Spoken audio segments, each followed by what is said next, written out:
Was Khalid Ibn Al-Walid the greatest military commander ever? That's a huge question. We're talking about a man who stands alongside names like Alexander the Great, Genghis Khan, and Julius Caesar. But here's the thing, many people, especially in the West, have never even heard of him. So today, let's change that. We're diving deep into the story of the man they called the Sword of God, a general who was reputedly undefeated in over 100 battles. Was he truly the greatest? Let's find out together. Our story begins in Mecca, around the year 592. Khalid was born into the Banu Makhzum clan, one of the most powerful and influential families in Quraysh society. Think of them as the military aristocracy of Mecca. His father was a respected leader, and from a young age, Khalid was groomed for leadership and warfare. He learned horsemanship, swordsmanship, and archery, quickly becoming one of the best young warriors in Mecca. In this pre-Islamic society, martial prowess was everything, and Khalid had it in spades. Initially, Khalid was a fierce opponent of the early Muslims. His military genius was first put on full display at the Battle of Uhud in 625. The Muslim army had the upper hand and was on the verge of a decisive victory. But some of the Muslim archers, thinking the battle was won, abandoned their strategic hilltop position to collect spoils of war. Khalid, commanding the Meccan cavalry, spotted this critical error. He seized the opportunity, leading a brilliant flanking maneuver that turned the tide of the battle, inflicting heavy losses on the Muslims. This single act showed his incredible tactical awareness and his ability to exploit an opponent's mistake in the blink of an eye. For several years, Khalid remained a formidable adversary to the nascent Muslim state. However, something was changing within him. He was a man of intellect and principle, and he started to see the truth in the message of Islam. In the year 629, he made a life-altering decision. He traveled to Medina and converted to Islam, pledging his allegiance to the Prophet Muhammad. This was a massive moment. One of the most skilled military minds of Arabia was no longer an enemy, but a powerful ally. The Prophet recognized Khalid's exceptional talent and gave him the title Saifullah, which means the Sword of God. This wasn't just a fancy nickname. It was a testament to his incredible skill and his devotion to his newfound faith. From this point on, Khalid's military career entered a new, legendary phase. He fought for a cause he believed in, and his genius shone brighter than ever. His first major test as a Muslim commander came at the Battle of Mu'tah. A small Muslim force of 3,000 was sent on an expedition and found themselves facing a massive Byzantine army estimated to be up to 200,000 strong. Although modern historians think the numbers were likely smaller, it was still a daunting mismatch. The battle was fierce, and the three designated Muslim leaders were martyred one after another. With the army on the brink of collapse, the command fell to Khalid. What happened next is a masterclass in military strategy and psychological warfare. Khalid knew a direct confrontation was suicide. His goal was to save the army. He reorganized the troops, swapping the vanguard with the rearguard and the right wing with the left. The next morning, when the Byzantines saw the new faces and banners at the front, they thought the Muslims had received massive reinforcements overnight. Khalid also had his cavalry ride back and forth behind a hill, kicking up huge clouds of dust to add to the illusion of a much larger army arriving. This created confusion and hesitation in the Byzantine ranks. He then staged a slow, disciplined and orderly withdrawal, fighting a brilliant rearguard action. But he managed to extract the entire Muslim army from an impossible situation with minimal casualties. He didn't win the battle, but he saved his army from certain annihilation, a feat that was arguably more impressive than a victory. After the Prophet's passing, chaos erupted. Many Arabian tribes who had pledged allegiance renounced Islam, and a series of conflicts known as the Ridda Wars or Wars of Apostasy broke out. The first caliph, Abu Bakr, entrusted Khalid with the most difficult campaigns. He faced a false prophet named Musaylima who had amassed a huge army. The resulting Battle of Yamama was one of the bloodiest in early Islamic history. The fighting was brutal, but Khalid's tactical brilliance and the sheer courage of his soldiers eventually secured a hard-fought victory, unifying the Arabian Peninsula under the banner of Islam once more.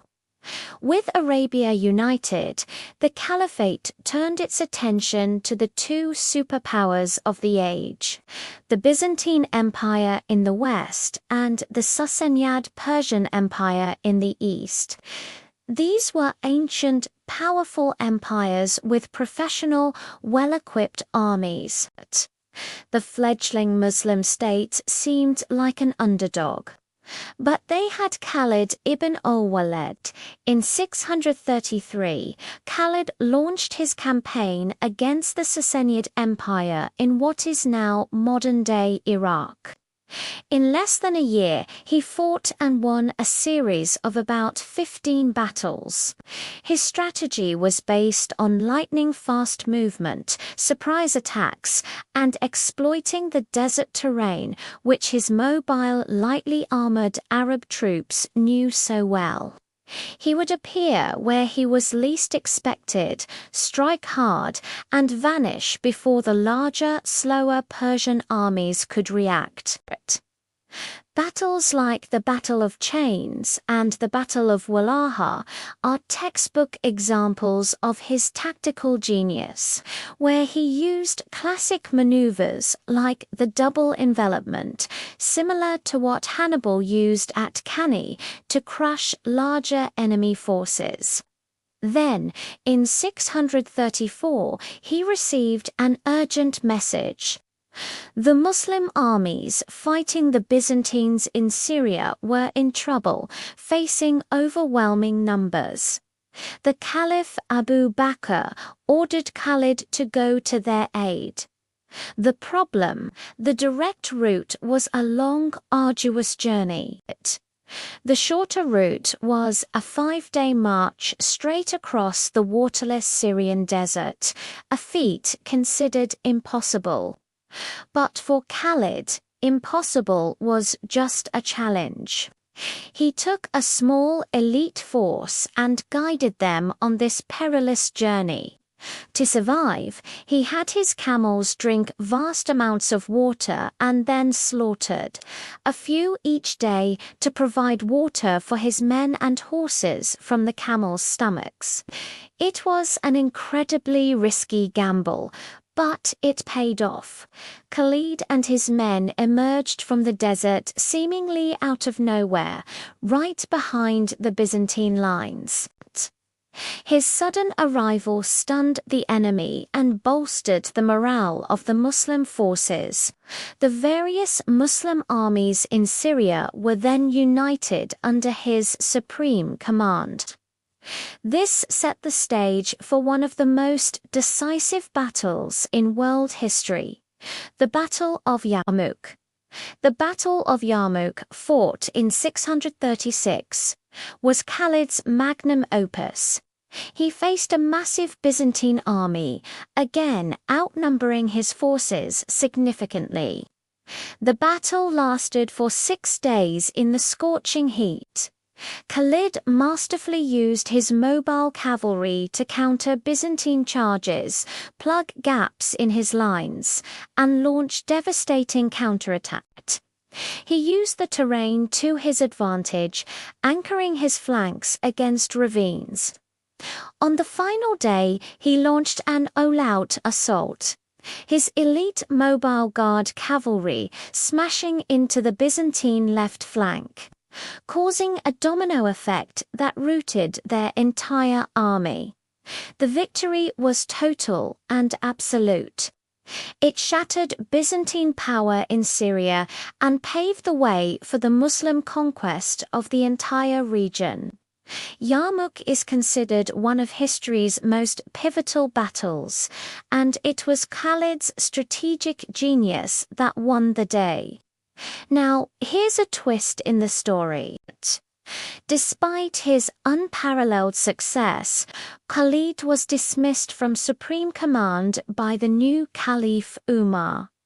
There are many historical debates about why. Some say Umar was concerned that the soldiers were starting to attribute their victories to Khalid rather than to God, creating a personality cult. Others suggest it was a personal rivalry dating back to their youth. Whatever the reason, Khalid, the ultimate soldier, accepted the decision with humility and grace. He continued to serve as a field commander under the new general, Abu Ubaidah, offering his advice and fighting in the front lines as a common soldier. Can you imagine Alexander or Caesar doing that?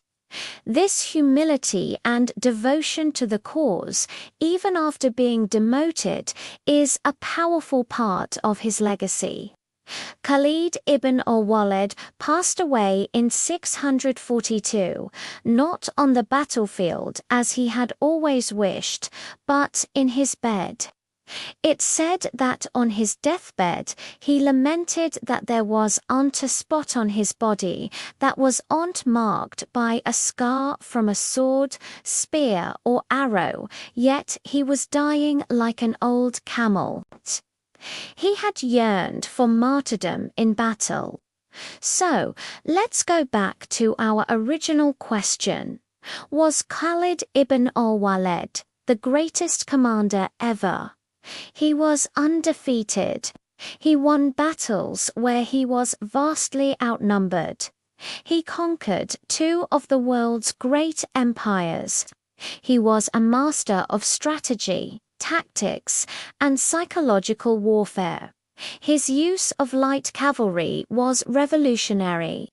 He was bold, innovative, and personally courageous, always fighting at the front. When you stack up his record against other great generals, he has a very, very strong case. His strategic victories completely redrew the map of the world and set the course of history for centuries to come. What makes him stand out, perhaps even more than his military record, is his character. His transformation from a staunch enemy to the sword of God, his humility after being dismissed from command, and his unwavering faith. He wasn't just a conqueror, he was a man driven by a profound sense of purpose. Whether you agree he was the absolute greatest or not, there is no denying that Khalid Ibn Al-Walid is one of the most remarkable and influential military figures in all of human history. His story is a testament to what's possible with genius, courage, and faith. What do you think? Let me know in the comments below. Who do you consider the greatest military commander of all time? Thanks for watching, and if you enjoyed this journey into history, don't forget to like, subscribe, and hit that notification bell for more. See you in the next one.